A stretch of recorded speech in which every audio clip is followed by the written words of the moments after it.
Hello, everybody. Sorry for the really late video or whatever. It's been, I think, another 2 weeks since I've uploaded, and sorry about that. I've been really fucking busy with work and have hardly really been able to play much at all, and just been kind of feeling like stressed out and everything. I've been pretty busy with other things, and I didn't really have much time, like trying to make a video or had any ideas on what. I did have some, but I was just thinking of scrapping them. But, anyways, moving on. So, what today we're gonna be talking about? If you saw the title, we're gonna be talking about the story mode of GTA 5. And I know this shit's old as fuck. No one's gonna fucking care. No one's gonna give a shit. But I think a week ago, I was playing the GTA 5 story mode on one of my brother's PS5 because they recently just got theirs, and I was like, man, I kind of want to play the story mode again, see how it is since it's been a long time. And doing it on the PS4, obviously, it's not the same, but after doing it and finishing it after a little while later, and I really realized how fun it is, and how I feel like in the next one that they will have a lot more opportunities than in GTA 5, because let's be for real, the map was so fucking small, smaller than basically any other ones, I think, well, besides Vice City, I think. It was kind of small and kind of disappointing to in the San Andreas, since that shit was massive, and I was kind of hoping it would be similar to that, but it's, I guess, a little bit. But anyways, it's still really cool because of the different missions, and obviously the three different characters that you'll be able to be. You could be Michael, you could be Franklin, you could be Trevor. Obviously, Michael is the brains in the crew, the smart one, and also the one who faked his death, to, I guess, save his family. Another Walter White bullshit.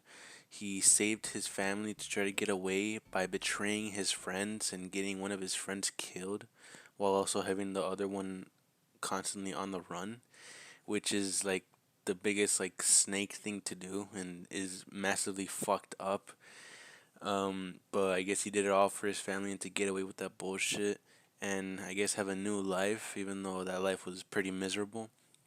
And then we got Franklin, the basically the dude that was basically, I guess, seen as a gangster who's trying to get away from the hood and all that, trying to be a young hustler, be his own boss and all that by getting a new mentor, and then eventually running into fucking Michael with a gun in his head, and then also having his job getting lost because of being forced to have the car crashing into his job's place, and then that shit. I'm pretty sure you already know all this stuff. And now, Franklin obviously tries to learn a lot more stuff from the expert, the miserable middle-aged expert who is retired, and because of that, uh, bullshit happening or whatever, he caused problems with the fucking some cartel dude or whatever. Martin had to get some money, so they did a fucking heist, and because of that, it cuts to, what a surprise! Trevor Phillips is still fucking alive. Kind of surprising. Cuts to him just banging a fucking girl. Weird as fuck. And then Trevor realizing that his best friend, who he thought was dead for 10 fucking years, is suddenly alive from his stupid ass movie quote. And because of that, he goes on an insane kill streak by killing any other competition that he thought was competition. And these three people combined together, I would say, is like one of the most iconic trios on like basically gaming history, because of basically just GTA 5 being like fucking insane overall. The many missions that you would do, for example, one of the infamous ones that I fucking hated doing was the one where you're Michael and you're doing that tech one where you have to quickly delete all of the porn ads in the computer in the Life Invader office. And dude, I know this is gonna sound weird, but one time I was doing the mission and I was doing it in my mom's room. And when I did it, she was actually like on the bed. Like she was, I think, just on her phone because the obviously the TV was like in the front of the bed, and I was doing the mission. But I don't know if she saw, but I was literally doing that mission basically in front of her while she was distracted on her phone, and I was like, "Hurry up, finish the fucking mission, please." And I don't know if she saw or anything, but I was just like, "Holy shit, bro!" Like this is probably like just one of those missions that you just do not want to do out in basically anywhere besides your room. It was just fucking.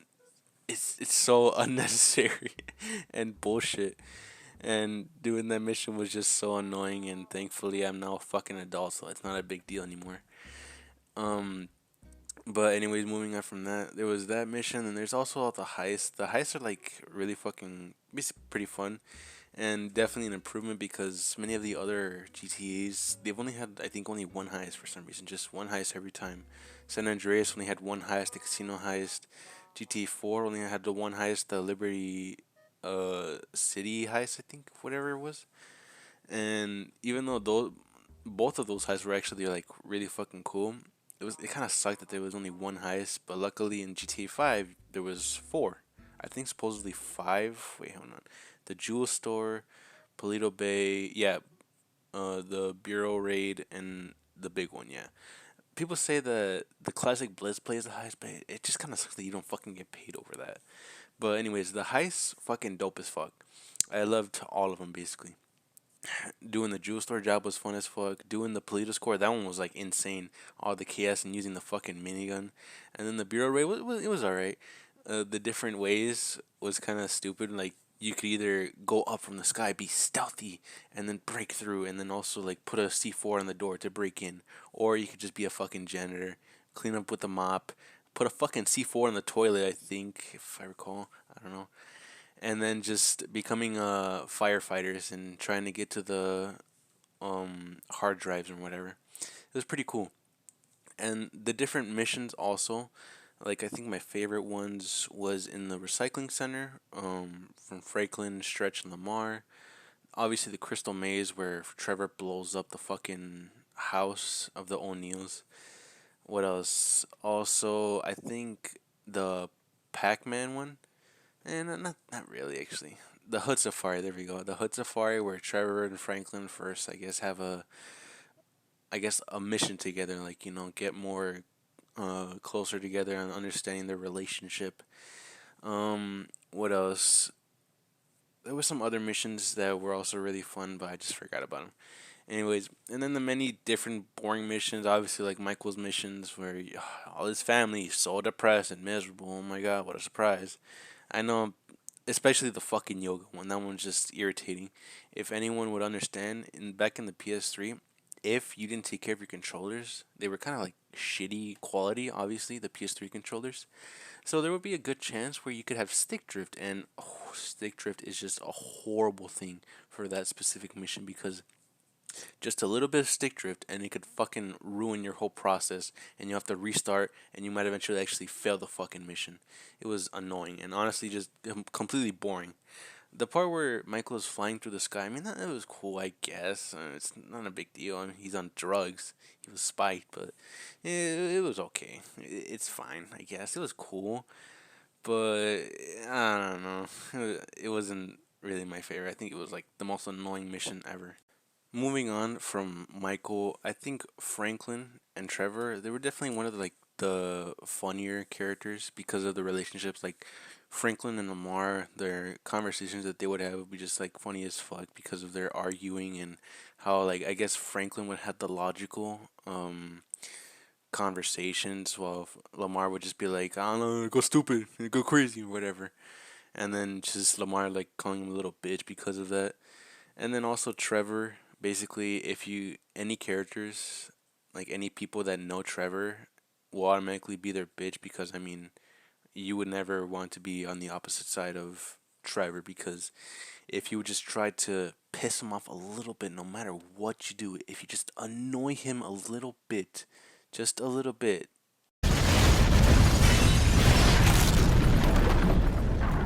it is also funny when Trevor can be like the dumbest motherfucker ever with his illogical thinking and just not like at all using his brain on moments where he really should be on important like I guess decisions like For example, if you already know, if you remember the specific mission that I am right now, the submarine I forgot about that. There was five heists. I forgot that one, but it was the one where you didn't get any fucking money at all, and just realizing that fucking Trevor stole an entire nuke and put their their friends' lives in danger, and in the end, just not getting shit at all.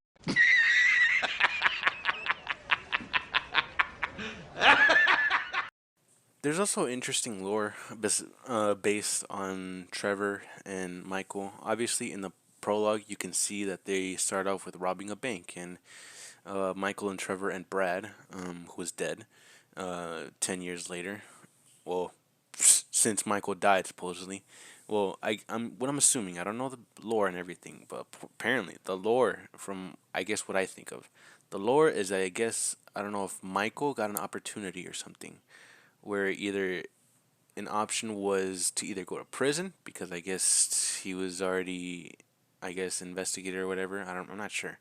Either that or also have an opportunity to fake his death, and while he fakes his death, one of the FIB specialists or whatever, obviously Dave, gets all the glory, and with all that, he gets an exclusion or whatever. He's cleared with all his charges and everything, but because of that, he also has to, I guess, sacrifice his friends, also killing them, getting them killed, and I guess he took that opportunity. And if I recall, there was a moment where Michael said to that Lester said to not fucking do that mission because it was too risky, and it's likely that they would end up dying. And I guess obviously Michael saw that opportunity and took it, so that way there's a higher chance that they die.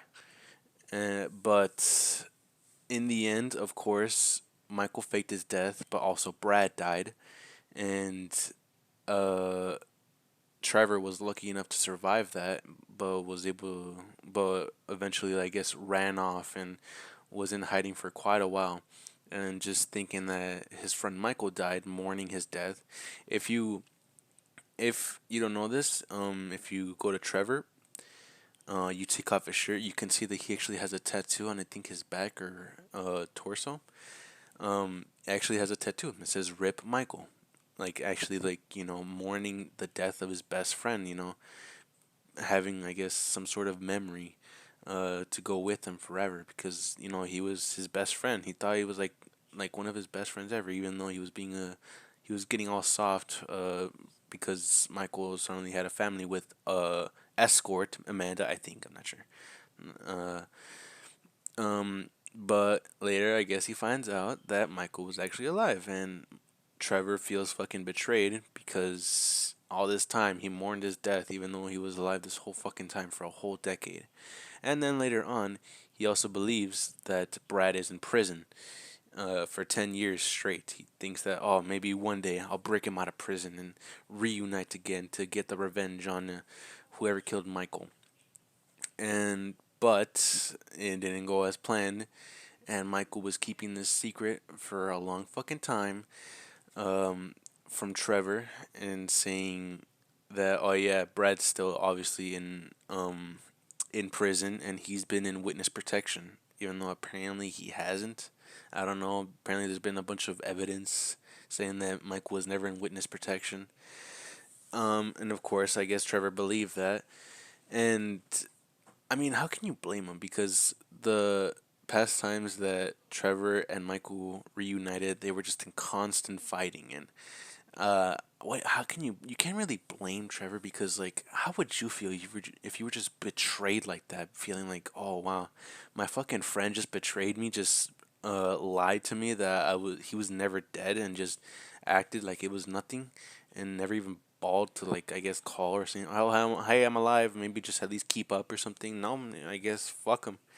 And then later on, figuring out, even though it took him long as fuck, that hold up, if he's alive, who the fuck is in this grave? And then he starts realizing, wait, Brad got shot. Is he alive or dead? And then he was like, no, did he betray me even more? Is he a fucking snake? And then, of course, goes all the way to fucking Canada to find out the truth himself, and realizing that his best friend one of his best friends, who I think, if I recall, kind of like helped him up and saved him when he was at his lowest, because apparently he wanted to be in the Air Force, but he was told he was unstable and was dropped off. And he had no one and had no idea what the fuck he should do. And I guess Michael saved him. He was like, "Why don't you just rob people?" And he was like, "Okay, yeah, I'm good at that now." And now he realizes that that best friend just snaked on him and just betrayed his whole life, and also his friend who got him killed. And it's pretty fucking fucked up and so fucking cold from Michael. It is understanding for Trevor, like you just like you can understand how betrayed he feels, and how he had his best friend just betray him and just feel like shit. Betrayed him for his own self, and just supposedly to save his family or whatever. I don't know. And it's just kind of sad. It's kind of fucked up. And it at that time I didn't really fucking know. I was like, oh, I thought Trevor was just being so bogus or whatever. But then realizing, man, for me, I feel like the worst thing ever to me, if I was ever betrayed by my own friend, I would feel even worse than actually getting like put down by my worst enemy. Because being betrayed by your own friend, just it's even worse, because like being betrayed by a friend is like something like you put your like life on that person, like you believe that they're your best friend forever, like they've always had your back, they always will be, and they'll be like the coolest people ever, even if, let's say, maybe family doesn't last forever, or maybe family doesn't really go so well, and you could have friends that could just help you on when you're at your lowest. But it hurts even more when your friends just stab you in the back for their own self gain. Anyways, moving on from that lore, uh, it is just interesting to know that, even though, like, I want to say an excuse about this game is that, okay, maybe they can't do much like in story mode or in online, because it was in the PS3 edition, but it's kind of hard to say that, because they had San Andreas, and then they had GTA 4. GTA 4 felt like so much bigger, and then GT San Andreas was just fucking massive. It's probably because, like, guess it was a little different, the feeling of it, but I don't get why like GTA 5 was so small. And because of it being so small, Rockstar is so fucking limited on what the fuck they could even add in this fucking game anymore.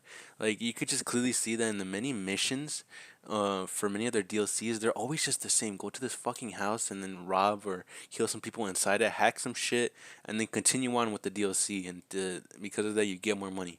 It's just the same shit over and over and over. And I don't know why they made it so small. But if they made it so small, and even though GTA 5 was still fucking good as fuck, GTA 6 better be like insane, bro. Like, apparently the map should be way fucking bigger. I hope like Far Cry big or something like that. But they have like so much more to go for now because of advanced technology, or what the fuck ever they have now. They have a PS5, which is 10 times better now than the PS4 and PS3, obviously. So there should be no fucking excuse on them going all so fucking points like, oh yeah, just go to this house, kill some people, hack some shit. All right, continue with the mission. All right, that's it. It better be like, I'm having like really fucking high hopes that GTA 6 will be like even better. But I would say that even though this shit it felt kind of limited on what they can go for, it was still really fucking fun. The characters were really iconic. The combination, like that funny shit that Trevor said. Franklin makes us multicultural. Lester makes it cyber and stuff, shit like that. That shit was fucking funny. There are different conversations that they would have, and conversations from all three would just be like hilarious for each character. Different side characters like Lamar, Lester, and all that. It would just be funny as fuck, and I really hope they continue with stuff like that. And I can just say right now that at the end of the day, I think GTA 5 is definitely one of the greatest, or probably I would say top three from GTA's, because I would probably say, okay, I would say GTA, GT San Andreas, obviously. and I think I guess GTA 5 and then GTA 4. I think it's because GTA 4 had a better story, but I don't know. It just didn't have something, I guess, from GTA 5. Obviously, San Andreas was way ahead of its time. If it was made at this day, it probably would have been way better. But I just hope that in GTA 6 they make it like like unexpectedly amazing. Like they have to. This shit we have been waiting for 10 fucking years for this fucking game to come out. And they've had so much fucking time. I understand that they've worked and grinded or on that shit for GTA Online, even though that shit was annoying as fuck. They better somehow redeem themselves for how petty they fucking did it with story mode. If you recall with the leaks on GTA 5 story mode, apparently there was each character was supposed to have their own DLC. And I think also two other ones, I think based off of Liberty City and also North Yankton. And it was so annoying realizing that it could have had I think Agent Trevor and then also a Liberty City return and then also a North Yankton DLC. And like, dude, why did they scrap those, dude? Like, if they did that, if they added those DLCs, 100% GTA 5 would definitely be like the best story mode, I would say. Like, it would be so much more fucking better. But no, they just scrapped all that shit for GTA Online. It was so fucking annoying to see that. And if I swear to God, if they do that same shit on GTA 6, scrapping DLCs like that, I'm gonna be so fucking annoyed, bro. Like, don't scrap that shit like that for story mode. Like, it should have also enough and juicy content, just as if it would have online. They're probably gonna focus on online, but just please at least be really fucking good for story mode at least too. To maybe go back to it and it's like, man, this shit was gold as fuck. It was amazing. DLCs, characters, amazing. Everything was amazing. Let's also not forget the fucking endings, bro. The endings for this shit, they kind of sucked. Like, I recall, it's you either kill Michael, kill Trevor, or kill all the people that are trying to get those two killed, and also you third, Franklin. Um, and first of all, killing Trevor, it just proves how unloyal you are as a fucking friend. Like, this is like the second and I guess third time that Trevor has been betrayed by someone who he thinks is their fucking friend. Michael betrays him, gets his fucking friend killed, and then also lies that his friend is killed or his friend's in prison, and this whole time purposely meant to get them killed. And because of that, Trevor has complications of what's a friend, and then later on, if you choose to kill Trevor, it just shows that Franklin is not a good fucking friend either. And he just realizes that it's fucking heartbreaking trusting friends. It's mega fucked up. And then obviously the dumbest fucking story ending. Michael, why the fuck are you gonna kill Michael? That was literally your mentor. He was the one that made you a fucking millionaire. Yeah, sure, he got you into the fucking government, but it was still an opportunity and getting you out of the fucking hood. Unless if you still wanted to be with Lamar and getting repo jobs, yeah, totally. I don't get how people actually like that fucking mission. I guess what the reason you would do it is for the money that Devin gives you. That's not fucking worth it. It's also mega fucked up, and for me, I'm never doing that fucking ending ever. Like, I'm never doing it. I've done the story mode so many times already. I think like 70 times. I think, and I'm never doing it. It just pains me to do that fucking mission. Obviously, the best one is the third option of killing every single person. Killing a bunch of Merryweather, killing a bunch of Noose, and then also killing Steve Haynes, Wei Chang, Stretch, and Devin Weston. Yeah, that's all of them. And just seeing those moments of teaming up and getting rid of all the people that are just bothering them and just being just such a piece of shit. It's satisfying to see. And seeing that there is an ending with all three of them and these being some semi cool friends. And I just hope that they don't do some dumb shit like that in the next GTA and at least have some cool moments, I guess, being one that's a good ending, not some shitty ending that's just as bad as the other two. People say, like, I remember there was like an interview for the actor for Michael, I think Ned Luke, saying that, oh yeah, the Trevor ending is basically the real ending, And then also there's some idiots out there picking or liking their favorite option of killing Michael. And then also people just liked the third option. And I would just disagree because I don't know. It pains me even though Trevor is a psychotic maniac that just kills anyone in sight. It just seems kind of fucked up.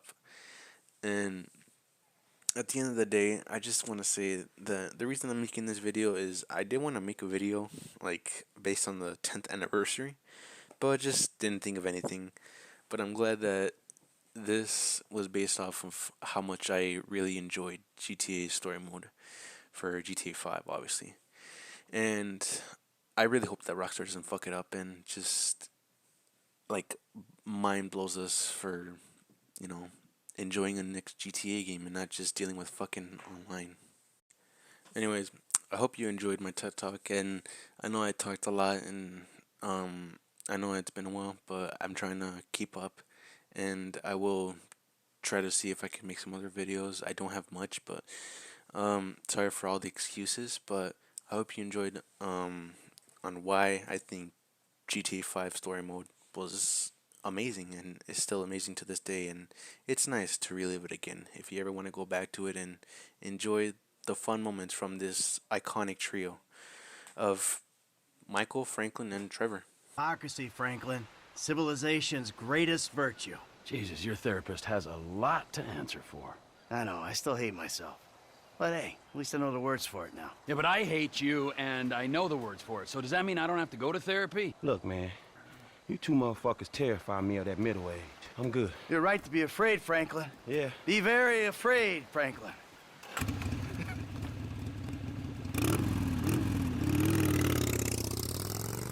Tell you one thing, T. I'm getting too old for this nonsense. Oh.